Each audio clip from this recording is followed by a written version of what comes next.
So death becomes a reminder for man to fulfill his existence. We also learned about the telos, or purpose or goal of Dasein, in saying that temporality is the meaning of Dasein. Temporality is man being towards an end, or death, and in anticipation of that end, man tends to drive himself towards a form of completion or wholeness, in other words, our existence. When we consider our own death, we consider it as the prospect of our coming to an end. So the ending which we have in view when we speak of death does not signify Dasein's being at an end, but a being towards the end. Death is the way to be. This being towards death is something we already are. It is something that characterizes us now and throughout our lives. We live in the awareness of having to die, sometimes often in denial, but even in our denial we manifest awareness, for denial is really a mode of awareness itself. The prospect of death is not merely something we encounter at the end of our lives. It is something that characterizes our lives, rendering our lives meaningful. So we have also learned about the primary elements of death. First one is death as Dasein's own most. The second one, death is non-relational. The third one, death is not to be outstripped. And the fourth, death is certain and indefinite. Okay, so we cannot evade death. We do not know when it will come to our lives. So death is the possibility of no longer being able to be there. It is the possibility of impossibility. We have also learned about anxiety. A being towards death is essentially anxiety.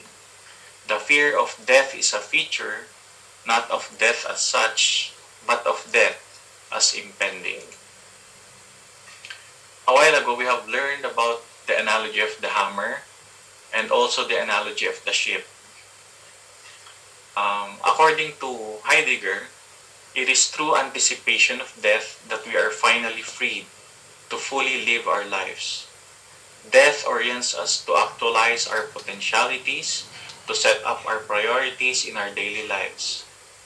Through the anticipation of death, we are guided by an ideology to fulfill meaning in our existence on a daily basis. It is with this anticipation that we are towards authentic existence of meaning fulfillment. That is all for the insights and reflections. Thank you everyone for joining our webinar today. Stay safe and God bless us all. Back to you, Sir John. Alright, thank you so much, Sir Paul Michael P. Philstead, for that comprehensively shared insights and reflection. Before we officially end our webinar, may we ask any words or reminder coming from our professor, Dr. Romary Lincoln? Any words po, ma'am? Hello. Hello once again. Good morning. So malapit na pong lunch time. Okay, wait for a while. Alright, there you are. Okay, first and foremost, I'd like to congratulate you once again, my EDF class. Kindly give us all a virtual applause, please. Can I see virtual applause? And also to all our visitors, our guests over here, my students under the ethics class, and also to all your friends, my dear students, most especially, of course, our executive director, Dr. Marie-Claire Briones. Thank you so much, ma'am. Since the very beginning until the end, you are still here. Actually, we reached until 66 participants, and yet the only students that I have is only 20 in this class. But I'm very glad that those people whom we invited also entered this virtual It's a webinar. So thank you so much. There are also faculty members of PSU. We have to mention few.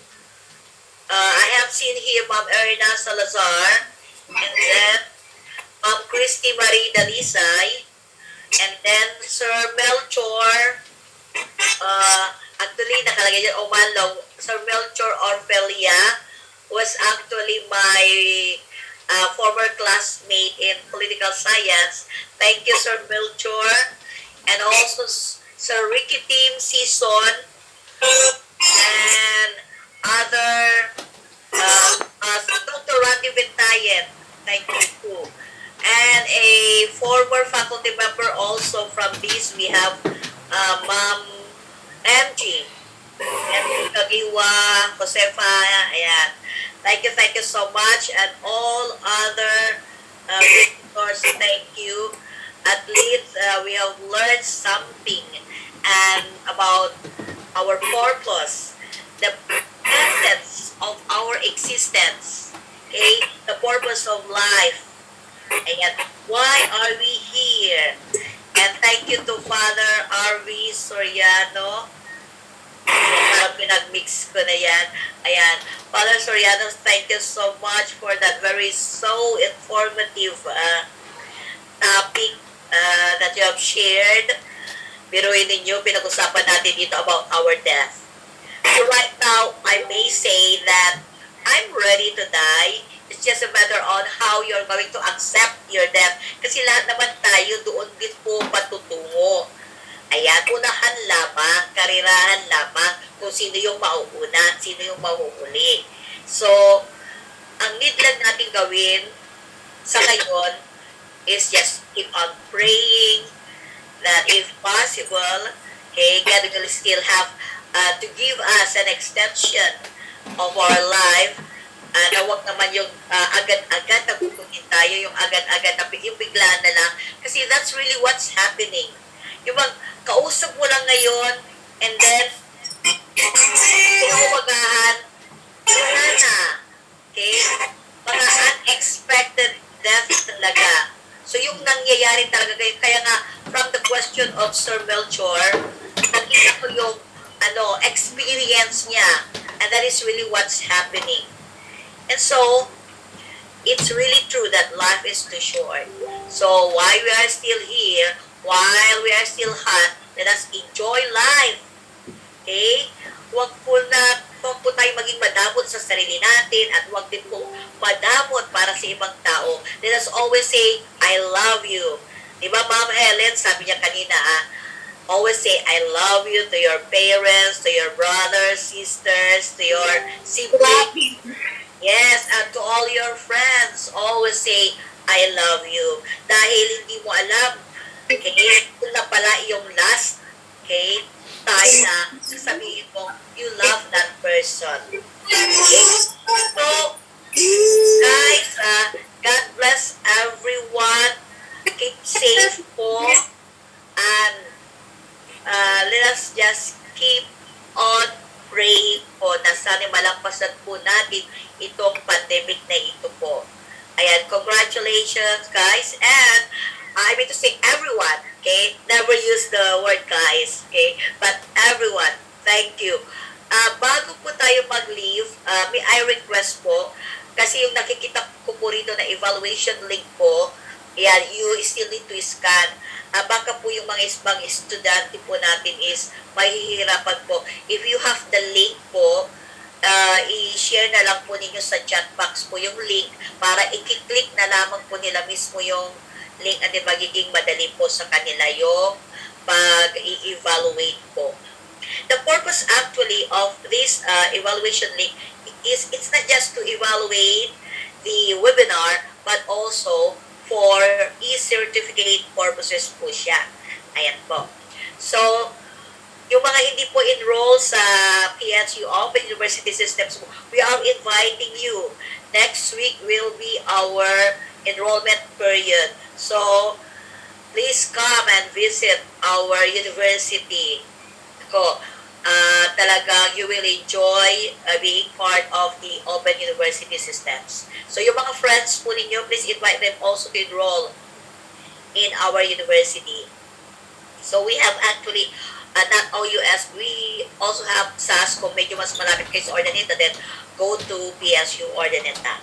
But of course, iba rin yung nandito kayo sa Lingayen Campus, especially PSU OUS po. So good day, and thank you so much po. Okay? Thank you at congratulations po. Ayan. Thank you so much. Thank you so much, Dr. Romary, our very enthusiastic and passionate professor.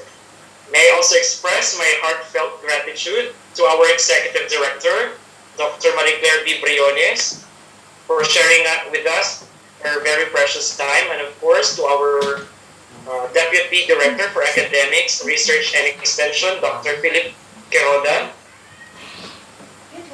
and of course our Professor Dr. Romary Lingkod, who always remind us about the value of love and positive perspectives towards life. Thank you so much, ma'am. And also to my fellow doctoral students who organized this webinar, congratulations po sa atin. And for to our dear participants, PSU students, PSU college students, and other educators who joined us this morning in this webinar, thank you so much. We indeed transformed this morning into a very productive one. Thank you to our speakers for today's webinar. We have Ma'am Helen S. Aki and Father Arvin Soriano. Thank you so much for sharing your wisdom. This webinar leaves us with thoughts such as, there is hope amidst pandemic, and life is short and we have to live life to the fullest. We need to find our purpose and we should never fear death. May I ask everybody to open your cameras now for a photo op. Okay, Sir John, Yes, ma'am. para medyo mai-quad po natin yung screen po,